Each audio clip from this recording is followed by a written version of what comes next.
A briga está aberta na Red Bull. Por enquanto, Yuki Tsunoda e Liam Lawson na RB. Do outro lado, Sérgio Pérez e Max Verstappen na Red Bull. Mas, com exceção de Verstappen, absolutamente tudo pode mudar para 2025. Esse é o assunto do GP às 10 de hoje.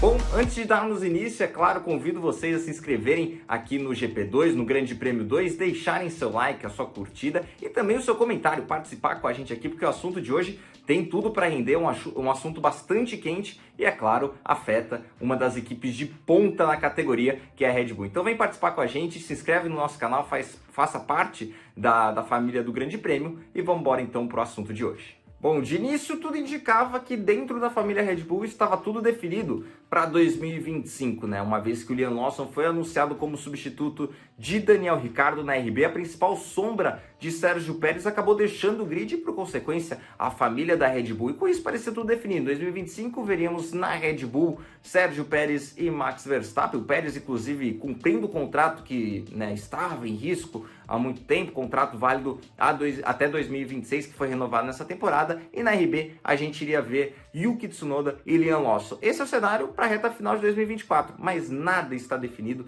para 2025. Como destacou o próprio Liam Lawson, ele falou em entrevista depois de assumir o lugar do Daniel Ricciardo após o GP de Singapura, de que ele tem agora 6 corridas para se provar, para mostrar que é merecedor de uma vaga em 2025, e falou que não é garantia nenhuma de que ele estará na RB ou na Red Bull para a temporada que vem. O Helmut Marko mais recentemente colocou ainda Liam Lawson contra o Yuki Tsunoda por uma vaga na Red Bull, e essa vaga obviamente seria do Sérgio Pérez. Então 3 das 4 vagas da Red Bull não estão definidas para 2025. A gente fala bem pouco dessa briga na Red Bull porque a gente já tem os nomes, né? Diferente da Sauber, por exemplo, que é a última vaga em aberto mesmo para 2025. Na Red Bull a gente já tem os nomes. No máximo vai pintar um Isack Hadjar na RB se o Liam Lawson ou o Yuki Tsunoda subirem para a Red Bull. Agora, essa questão da Red Bull, da briga interna na RB para uma vaga, da possível ascensão do Isack Hadjar, é um roteiro que a gente já conhece na Red Bull, né? Um roteiro que não é novo e o final dele é extremamente previsível e para a equipe, para a Red Bull, é muito negativa. A começar pelo Yuki Tsunoda. O Yuki Tsunoda já está há 4 temporadas na RB, sinto que tem desenvolvido, tem amadurecido.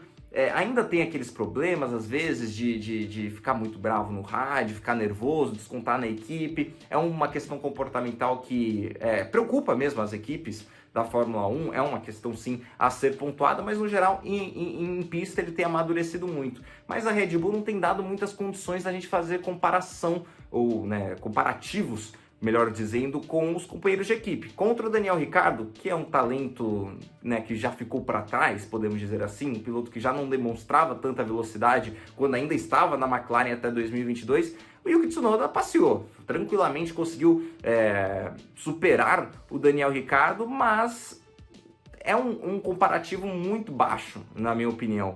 E o Yuki Tsunoda, quando, por exemplo, esteve contra o Pierre Gasly, é bem verdade, né? Foi em 2021, 2022, as 2 primeiras temporadas do Tsunoda. Desde então, ele tem evoluído bastante, mas ainda assim, contra o Pierre Gasly, ele ficou muito atrás e pouco conseguiu demonstrar. De novo, um processo de amadurecimento vem se mostrando para o Yuki Tsunoda, mas tenho dúvida se ele já está pronto para assumir a Red Bull num momento muito delicado. Isso daí também tem que ser destacado, porque a Red Bull, se começar 2025 como está terminando 2024, e McLaren, Ferrari, Mercedes ainda aparecerem disputando vitórias, com uma possível surpresa de Aston Martin surgindo também como concorrente, é muito difícil imaginar que a Red Bull vai ter títulos em 2025 antes da troca do regulamento. Então, ao lado de Max Verstappen, tem que aparecer um piloto muito competitivo, que a gente já sabe que o Sérgio Pérez não é e que eu tenho minhas dúvidas em relação ao Yuki Tsunoda. Agora, falando um pouco em relação ao Liam Lawson, acho que a questão que falta é experiência para ele. Ele vai ter 6 corridas agora para mostrar seu valor, pode até bater o Yuki Tsunoda, mas se ganhar essa vaga na Red Bull, eu sinto que a experiência que ele tem é muito pouca e é capaz de ele entrar nesse ciclo que eu também tenho medo do Yuki Tsunoda entrar, que que é de virar um piloto de meio de pelotão, de perder a oportunidade, o assento muito rapidamente na Red Bull por conta da pressão. A pressão na Red Bull é coisa de outro mundo, em comparação. A gente vê, né, pilotos jovens aparecendo, André Kimi Antonelli na Mercedes, Oliver Berman